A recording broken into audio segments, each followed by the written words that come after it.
Mais divertida, mas a mais delicada. Então olha só. Vamos encerrar já a física C aqui para a gente só ficar exercitando. Quando eu pego uma placa, duas placas metálicas longas, paralelas, assim ó, ligo uma no polo positivo de uma bateria e outra no polo negativo de uma bateria, como esperado, a placa conectada ao polo positivo fica positivamente carregada, enquanto a placa conectada ao polo negativo fica negativamente carregada. Se tu pega um voltímetro e sai medindo a diferença de potencial de um lugar para o outro ali, tu vai ver que aqui vai ter uma superfície potencial, sei lá, vamos dizer 20 volts, aqui vai ter uma outra 10 volts, aqui vai ter uma outra superfície equipotencial 0 volts, essa distância é a mesma, ó, vai caindo igualzinho de 10 em 10, ó, bem perfeitinho. Aqui seria então menos e assim por diante. Eu acabei de te falar que as linhas de campo atravessam as superfícies equipotenciais e nós já sabemos que as linhas de campo vão da positiva para as cargas.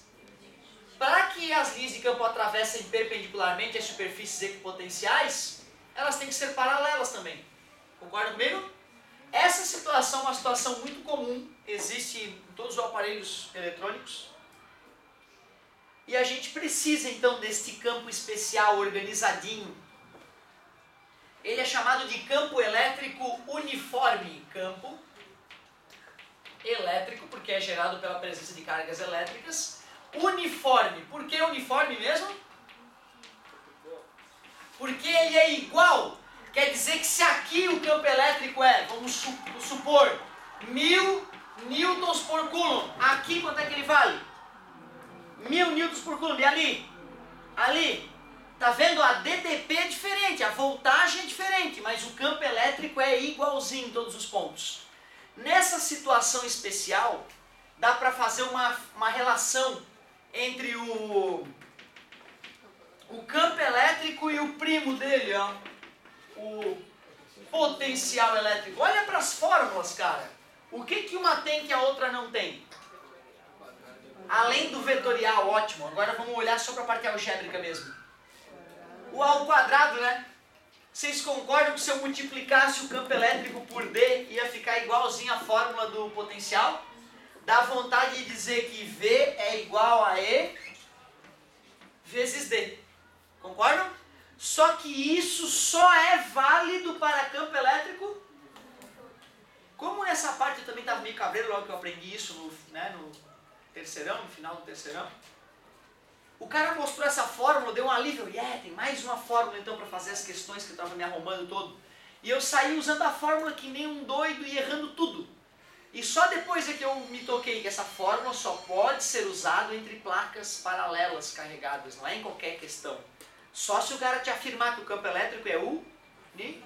Então cuidado, se for do ponto A, por exemplo, para o ponto B, ó, tem que ser o VAB. O que é o VAB, gente? O VAB nada mais é que o VA menos o VB. Isso é o que a gente chama de diferença de potencial. Se é um potencial elétrico e depois outro potencial, se eu diminuo um do outro, fica uma diferença de potencial. Então ali 220 volts é a diferença de potencial entre um plug e outro. Certo? E esse campo elétrico? É o campo elétrico que é uniforme, beleza? E que distância vocês acham que é essa? Cuidado, só é entre A e B, só que não é medido na diagonal, é medido paralelamente ao campo. Essa é que é a distância AB, ó. Certo? Ou seja, não importa se foi na diagonal, o que me importa é essa distância paralela ao campo. Tá? Então cuidado, era o último comentário que eu precisava fazer. Depois do recreio, nós vamos passar a aula se divertindo com exercícios. Olha aqui. Muito obrigado pela paciência e pela atenção.